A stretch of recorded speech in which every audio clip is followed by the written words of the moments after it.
मेरा सबसे बड़ा सपना ये है कि मम्मी एक कैंसर पेशेंट है। मैं ये चाहती हूँ कि वो जितना जहाँ भी घूमना चाहिए मैं उन्हें सब जगह घुमाऊँ, उनकी सारी चीज़ें, सारी ख्वाहिशें पूरी करूँ। प्रिंस की कोई ऐसी स्टोरी है जो तुम अपनी लाइफ में कभी नहीं भूल सकती? ये था कि जैसे पिछली बार हमारे साथ पढ़ने वाले जो बच्चे थे वो आए थे सिलेक्ट होके, तो वो हमारी क्लास में उनका कोई सेमिनार लिया था। तो उन सब बच्चों को देख के मुझे ये था कि बस 1 साल की बात हो रही है, अगले साल मैं भी यहीं खड़ी रहूँगी। बस वो मेरे सबसे बड़ा मोटिवेशन था।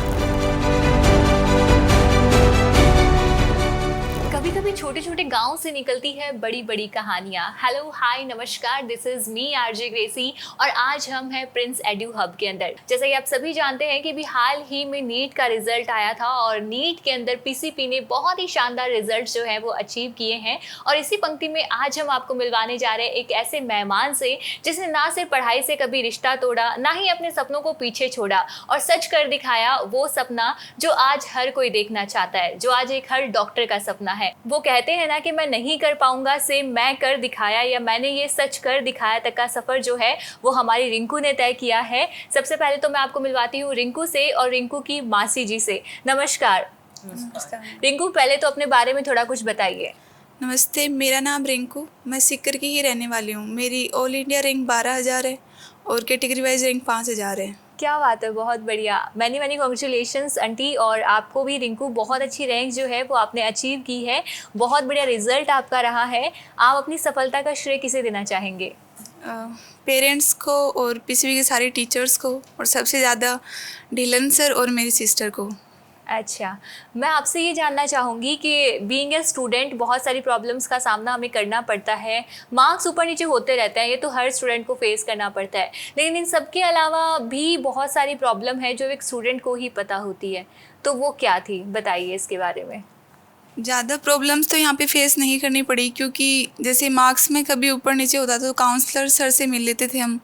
सारण सर ने काफ़ी सपोर्ट किया था हमें कि मार्क्स से मतलब ज़्यादा डरना नहीं है, लास्ट में अच्छा ही होगा आपका पेपर। और कभी इतनी प्रॉब्लम आई नहीं यहाँ पे, सभी स्टाफ ने काफ़ी सपोर्ट किया, सारे टीचर्स ने हमेशा। जी बिल्कुल, तो मासी जी से थोड़ी सी बात कर लेते हैं। मासी जी, आप मुझे ये बताइए कि आपने प्रिंस को क्यों चूज़ किया? क्योंकि आप सीकर में रहती हैं और सीकर तो खुद एक शिक्षा नगरी के नाम से जाना जाता है जहाँ पे हज़ारों कोचिंग इंस्टीट्यूट है, लेकिन आपने प्रिंस को क्यों चूज़ किया? लड़कियों के लिए प्रिंस ही सबसे अच्छा है हमारे लिए, तो इसीलिए हमने प्रिंस को चूज किया। और इसमें हमारे वो डिलन सर हैं, वो हमारे भैया हैं, इसलिए सोचा कि हमारे घर की स्कूल है, इसलिए इसी में बच्चे को एडमिशन करवाएं। और मतलब और भी कोई बच्चे पढ़ रहे हैं आपके यहाँ हाँ पे? जी, हमारे पढ़ रहे हैं। पहले से ही एक लड़की हमारी बेटी है, वो भी हमारी भांजी है, वो भी यहाँ से डॉक्टर बन के गई है और अब ये दूसरी डॉक्टर बन गई है, 2 अभी तैयारी कर रही हैं। अच्छा, मतलब पूरे परिवार को डॉक्टर बना के ही छोड़ेंगे आप? जी मैम। अच्छा, जैसे कि आपने बताया कि चारों बेटियां जो है मतलब 2 तो डॉक्टर बन चुकी है रिंकू के साथ और 2 अभी तैयारी कर रही है। हाँ जी। लेकिन सिर्फ ये जो संघर्ष है ना, ये सिर्फ बच्चों का नहीं होता, इसके साथ पेरेंट्स को भी बहुत संघर्ष करना पड़ता है। हमें भी बहुत करना पड़ रहा है। बताइए कैसा, मतलब क्या महसूस कर रहे हैं आप? वैसे तो कठिन महसूस कर रहे हैं, लड़कियों को अकेले छोड़ते हैं, हम अकेले रहते हैं, घर पर कोई और है नहीं, बच्चे अकेले पढ़ते हैं, इनको टाइम टाइम से संभालना होता है, कभी बीमार हो जाते हैं तो भी इनको संभालना पड़ता है, और भी घर के पूरे काम संभालने पड़ते हैं पेरेंट्स को। वो तो देखो, अब हर माता पिता का फर्ज होता है जो उन्हें निभाना ही होता है। रिंकू, मेरे को आपसे एक सवाल पूछना है और वो ये कि मतलब हर एक टॉपर की ना एक स्टोरी होती है, एक स्ट्रगलिंग स्टोरी जिसे हम कहते हैं, वो होती ही है। आप ऐसी कोई स्टोरी है जो हमारे जितने भी दर्शक हैं जो अभी हमें देख रहे हैं उनके साथ शेयर करना चाहें? मेरी स्टोरी ये थी कि मतलब मुझे इस बार ड्रॉप नहीं लेना था। वो था कि डिलन सर ने मुझे, पिछली बार मेरे थे 634 मार्क्स थे, तो मुझे ये था कि हाँ मुझे कॉलेज मिल जाएगा। मैंने ये उम्मीद छोड़ दी थी कि मैं इस बार नहीं करूँगी, मैं कहा मुझे आयुर्वेदिक भी मिल जाए तो ठीक है। बट यहाँ पे आई जब वापस से, तो डिलन सर ने, सारण सर ने, सब ने मोटिवेट किया कि एक ड्रॉप पढ़ लो, अच्छा कॉलेज मिलेगा और इस बार मुझे राजस्थान में कॉलेज मिल जाएगा। बढ़िया बढ़िया, बहुत अच्छा। लेकिन कहते हैं ना कि आप जब ड्रॉप लेते हो ये एक बहुत बड़ा डिसीजन होता है, मतलब बहुत सारे सवाल, बहुत सारे कंफ्यूजन आपके माइंड में चल रहा होता है। तो ऐसी सिचुएशन में आपके जैसे बहुत सारे स्टूडेंट्स भी होंगे जो ऐसी मतलब हार जाते हैं और चीज़ों को डिनाई कर देते हैं कि नहीं अब मुझसे नहीं हो पाएगा। तो ऐसे स्टूडेंट्स को आप क्या मैसेज देना चाहेंगे? बस यही, अगर खुद में ये है कि मुझे MBBS ही लेना है, तो बस थोड़ी बहुत प्रॉब्लम्स आती हैं, बट जब तक पेरेंट्स साथ हो, टीचर साथ हो, उसमें कोई दिक्कत नहीं है। मतलब कोई कुछ भी बोले, बस पेरेंट्स और टीचर्स का साथ हो तब तक एकदम बढ़िया है। तो आपको वो बिलीव अपने पेरेंट्स पे और हाँ। अपने टीचर्स पे दिखाना पड़ता है। जब तक घर पे रहते हैं तब पेरेंट्स का साथ रहता है, और PCP में आने के बाद में सारे टीचर्स का साथ रहते हैं। बढ़िया बढ़िया। लेकिन जैसे कि हाल ही में रिजल्ट आया, और रिजल्ट वाले दिन की जो खुशी होती है ना, वो सबसे अलग होती है। सो जब रिजल्ट आया था तो आपका कैसा मन था और कैसे सेलिब्रेट किया इसको? रिजल्ट वाले दिन खुशी बहुत हुई थी, बट ये था मैं फैमिली के साथ सेलिब्रेट नहीं कर पाई। अभी मेरी जो मम्मी हैं वो कैंसर पेशेंट है, तो हम जयपुर में रहते हैं, अभी उनका रेडियोथेरेपी चल रहा है, तो मैंने वहीं पे बहुत सारे कैंसर पेशेंट्स रहते हैं गेस्ट हाउस में, लगभग मतलब 20-25 के आसपास, तो उन सब के साथ किया और मुझे एकदम फैमिली जैसा लगा उनके साथ। तो जैसे कि आपने बताया कि जब रिजल्ट आया था तब आपने कैंसर के जो पेशेंट्स हैं उनके साथ इसे सेलिब्रेट किया था। व्हाट योर मम्माज ओपिनियन, मतलब उन्हें कैसा फील हुआ था?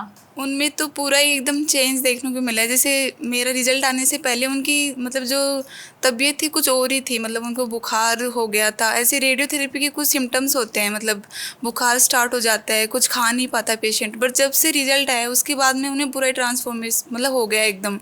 ना कोई टेबलेट्स लेती हैं, बस आराम से एकदम बढ़िया है। अच्छा, बढ़िया बढ़िया। अभी तो बस यही बोलती हैं, मेरी एक बेटी और डॉक्टर बन गई, मैं एकदम ठीक हो जाऊँगी अब। और डॉक्टर बन भी गई बेटी? हाँ। बढ़िया, बहुत अच्छा। वैसे अभी जब तुम्हारे जो बाकी के जो जूनियर्स हैं वो भी एग्ज़ाम फाइट करने वाले हैं, उन्हें तुम क्या एडवाइस देना चाहोगी? मैं तो एक मतलब ये है कि कभी मार्क्स कम भी आ जाते हैं, हमारे भी आते थे, बट ये था कि कभी खुद ज़्यादा डिप्रेस मत होना, टीचर से मिलो। यहाँ पे टीचर्स काफ़ी ज़्यादा सपोर्ट करते हैं बच्चों को।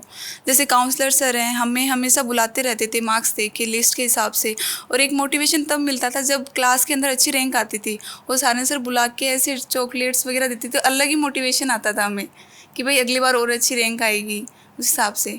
बट कभी कम मार्क्स आए तो टेंशन मत लेना, काउंसलर सर से मिलो, सभी काफ़ी केयर करते हैं यहाँ पे बच्चों की। बढ़िया बढ़िया। ऐसे प्रिंस की कोई ऐसी स्टोरी है जो तुम अपनी लाइफ में कभी नहीं भूल सकती? हाँ, मतलब ये था कि जैसे पिछली बार हमारे साथ पढ़ने वाले जो बच्चे थे वो आए थे सिलेक्ट होके, तो वो हमारी क्लास में उनका कोई सेमिनार लिया था, तो उन सब बच्चों को देख के मुझे ये था कि बस 1 साल की बात हो रहा है, अगले साल मैं भी यहीं खड़ी रहूँगी, बस वो मेरे सबसे बड़ा मोटिवेशन था। और किसने सबसे ज़्यादा सपोर्ट किया? यहाँ पे PCP में तो सारन सर, डेलन सर, और घर में देखिए पेरेंट्स ने काफ़ी सपोर्ट किया है। मेरे भैया, भाभी और दीदी जो अभी GMC बाड़मेर में पढ़ रही हैं, वो हमेशा से मेरे आगे लिए मतलब मेरे लिए कुछ भी कर सकती थी, वो हर चीज़ में आगे रहती थी, मेरे लिए क्या करना है वो।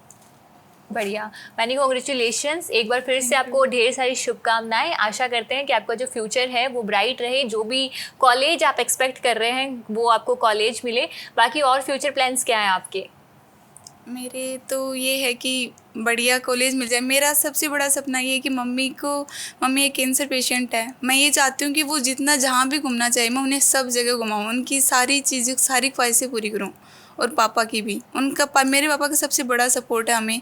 हमारे गांव में जनरली लड़कियों को पढ़ाया नहीं जाता है, तो मेरे पापा पहले हैं जिन्होंने पहले लड़कियों को पढ़ाना स्टार्ट किया, फिर दीदी डॉक्टर बन गई, तो उनमें एक अलग मोटिवेशन आया, तो उन्हें लगा छोटी बेटी को भी बनाता हूँ, तो अब तो उनकी अलग ही लेवल की खुशी है। तो मतलब आपके पापा ने तो एक नया एग्जाम्पल जो है वो गांव में सेट कर दिया होगा अभी, कि बेटियों को पढ़ाओ, बेटियों को पढ़ा लिखा के डॉक्टर बनाओ। और जब आप अपनी बेटियों को पढ़ाते, ऐसी बेटियां जो है वो निकलती हैं, बैक टू बैक इनके घर में डॉक्टर्स की लाइन लग रही है, मतलब बाहर आपको एक बोर्ड लगाना पड़ेगा जहाँ पे लिखना पड़ेगा कि यहाँ की सारी जो बेटियां हैं वो डॉक्टर बेटियां हैं हमारी। और इसमें ये चीज़ है कि इस बार हमारे गांव से 15 बच्चों ने मतलब एडमिशन लिया है नीट के लिए। वाह, ये तो बहुत ही बढ़िया बात है। और PCP ज्वाइन किया है तो शायद वो बिलीव है हाँ, PCP कुछ के बच्चे साथ PCP उनका। में भी हैं, पिपराली रोड पे अंदर। अच्छा अच्छा, बहुत बढ़िया, बहुत अच्छा लगा आप सबसे बात करके। आपका जो सफ़र है वो और भी बेहतरीन रहे, अच्छा रहे, बिग अचीवमेंट्स आप अचीव करो। नमस्कार।